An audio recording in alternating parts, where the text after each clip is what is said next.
Welcome to this session on the Fetter, clinging to rites and rituals, Sri. In this presentation, I shall discuss the Fetter, clinging to rites and rituals in detail. Sri is the first stage of enlightenment, and to become a Sri one must abandon three fetters at once, and they are self-view, clinging to rites and rituals, skeptical doubt about Buddha and his teachings. A Sri abandons these three fetters at once. For example, one who realizes that there is no permanent being also realizes that it is meaningless to clinging to social practices, as there is no permanent being who belonging to a particular society or any society at all, so meaningless to clinging to such practices. And this knowledge comes due to Buddha and his teachings. Buddha and his teachings allow one to gain realization by abandoning these three fetters at once to become a Sri. Rites and rituals would also include any attachment to precepts and practices. The teachings of Buddha is not new, in the sense there is nothing new to discover, as the teachings has been well proclaimed by the Buddha after discovering the teachings by himself. Having discovered the teachings by himself, Buddha has passed his teaching to his disciples, and his disciples have tested the path and verified by gaining the fruition to become an Arahant over the past centuries. A quotation taken from this Nagara Sutta displays, in the same way I saw an ancient path, an ancient route traveled by fully awakened Buddhas in the past. And what is that ancient path? The ancient road traveled by fully awakened Buddhas in the past. It is simply this noble Eightfold Path. Given that there are many divisions, traditions, schools, and contemporary practices, perhaps it would benefit the practitioners who want to gain realization will question what is the right practice that allows them to gain realization and try and practice in a certain way.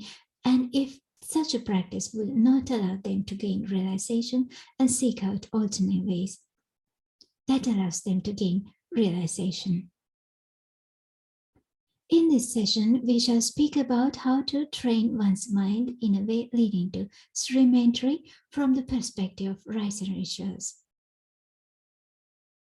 Because this is an ancient teaching and path, very many people have contributed to preserve the teachings of Buddha for what it is today, and having acknowledged their contribution, there is also a need to emphasize and discuss the training path leading to Nibbana across these four stages. Those disciples of Buddha who have become Arahant will have comprehended the teachings and the path in full, and the path is there is a unified path, and that is the noble path leading to Nibbana. Transition from ordinary state to noble state happens due to one's realization, and this is different from social standard, where one may become a monastic only due to rites and rituals. This means, according to Buddha, realization happens despite traditions or rites and rituals.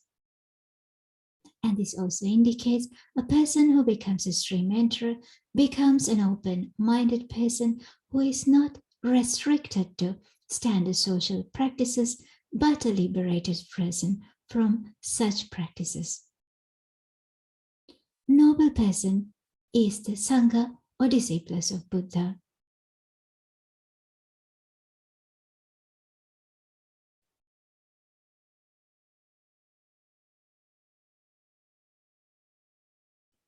Those fetters are abandoned by a Sri mentor, comes to enjoy total freedom.